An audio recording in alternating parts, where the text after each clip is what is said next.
we're going to do something a little different today on Soccer Travels, and we're going to look at a few books that I'm going to bring out and do a little countdown of favorite football books that I absolutely enjoy.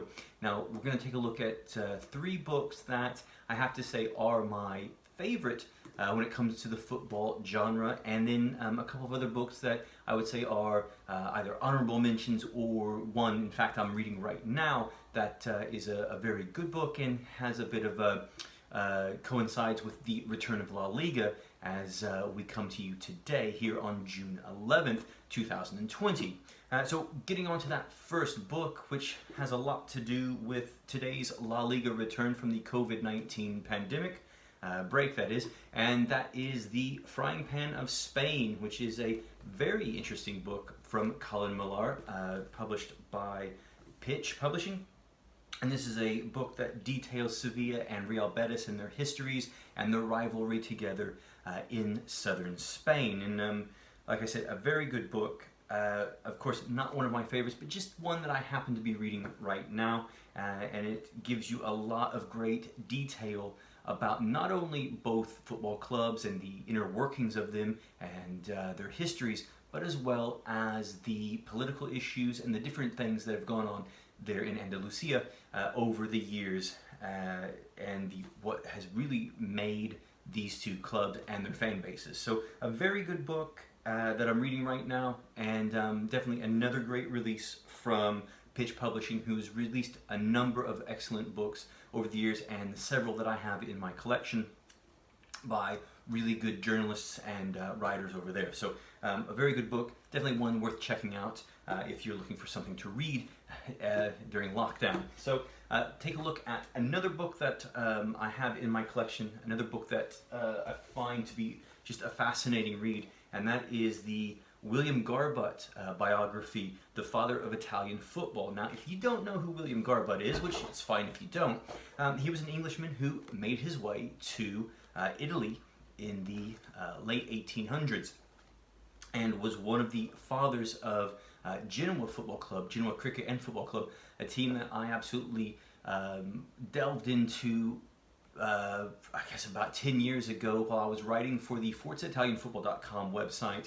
I covered Genoa and not only became very knowledgeable on the club, their history and how they were doing at the time, but also became a fan of the club and delved into that very deep. And this book on William Garbutt, who was a manager of Genoa, and he also went on to manage Roma, as well as Napoli, AC Milan, Athletic Bilbao in Spain. You know, he had a huge impact not only on Genoa as a team and a club, but on Italian football and the makings of Serie A later on. And his impact is really still felt there in Italy. Unfortunately, he never rose to the heights in the UK or in England and English football that he did as a manager in Italy as well as in Spain. And to be honest, he was a relative unknown after leaving England after his playing career was cut short due to injury. So a very interesting book, very good, well written by Paul Egerton. Another book that I definitely think is maybe not one of my absolutely favorite books, but it holds a very a spot, if you will, in my collection, because it is a book on Genoa Football Club and one of these rare people or unknown people who helped to develop the game, as well as there's not a lot of books in English out there about Genoa or their inner workings, if you will, from decades ago, a century ago when it was founded. So a very good book and definitely worth checking out if you are into Italian football. Now, on to some more Italian football. One of the very best books, one of my favorite books, top 3 books, and that's Calcio by John Foote, A History of Italian Football. Brilliant book this is, just detailing things from the beginning of football, back to when William Garbutt arrived in Italy and helped develop the game there, all the way up to the 2006-2007 season, and around that time I believe is when it cuts off. So a very good book. If you are into Italian football, into Calcio, or you're just into football in general and the history of it, this is very much a book to read and to delve into. It's very thick. It's over 500 pages, so this is going to take you some time to read and to get through, but it's well worth the time it takes to read, and you're going to learn a lot about Italian football and the inner workings of it by reading this book. So definitely worth checking out. On to what I would call my number 2 book in my top 3, and that's Soccernomics. Soccernomics, written by Simon Cooper and Stefan Szymanski. An excellent book, and if you are familiar with the Freakonomics guys, that book and podcast series from the US, this is very much in the vein of that, but it covers football. And, you know, in a way, a lot of the stuff that they've written about in this, I mean, this book came out 10 years ago, I guess it would be. A lot of the things that were written in this are now kind of outdated, if you will. I mean, this copy that I have was fully revised and updated for the 2014 World Cup. So, I mean, that was 6 years ago is the time I speak to you right now. But, you know, they talked about a lot of different things, such as the recruitment of players, the use of analytics, Moneyball, if you will, in this book. And when I first read it, it was very difficult to get through in the beginning, and I remember putting it down and coming back to it and starting it again a few months later and really enjoying it, loving it actually.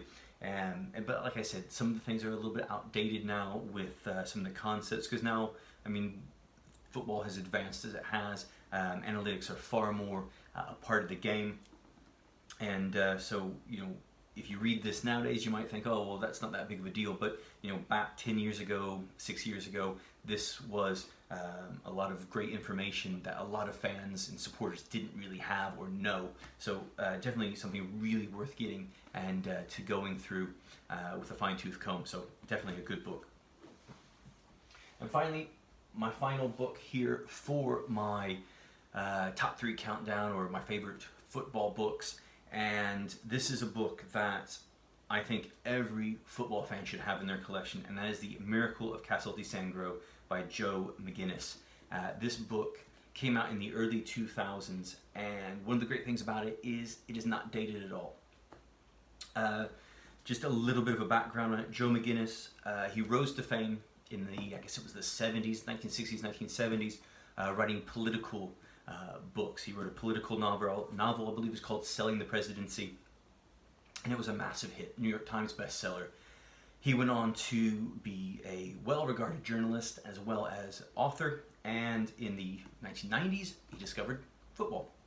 The 1994 World Cup kind of changed his life, and he just jumped headfirst into football, especially Italian football. And in the late 90s, Joe discovered a team called Castel di Sangro, who had made it all the way up to Serie B in Italy, after being very low down the Italian football pyramid. And Joe had worked out a deal to go and to follow this team for a full season, to live in the very small town of Castel di Sangro, and to follow the team and to have access to the team like nobody else would ever have. He ate with the team, he traveled with the team, he got to know the players, the coaches, and the dodgy owner of the team. And Joe wrote this, I guess you could say, tell-all book about Castel di Sangro, this Serie B team. Some of the things that he wrote were not great, and some of the teams in Italy as well as Castel di Sangro were not happy about what was written about the team and about the alleged match fixing that Joe wrote about. So just an absolutely intriguing book. I remember the day I got it, I just couldn't put it down, and I read it cover to cover within a few days. Back when I got this, well over 10 years ago. It's still in print as far as I know, and this is I believe a first press with this cover. I'm not sure if this cover is even available anymore, but definitely a book that any football fan should have and any football fan should read because it is outstanding, fly on the wall kind of stuff that you won't get in most books about football, that is. And just on a side note, in 2012 I had the chance to interview Joe McGinnis for the Forza Italian Football website for the podcast that we were doing there. Unfortunately, due to some circumstances, he wasn't able to do the interview, and I wasn't able to rearrange it at that time, and we had postponed it. We were going to do it another time. Unfortunately, that time didn't happen, and it was around the time that Joe found out that he was terminally ill, and he ended up passing away not too long after.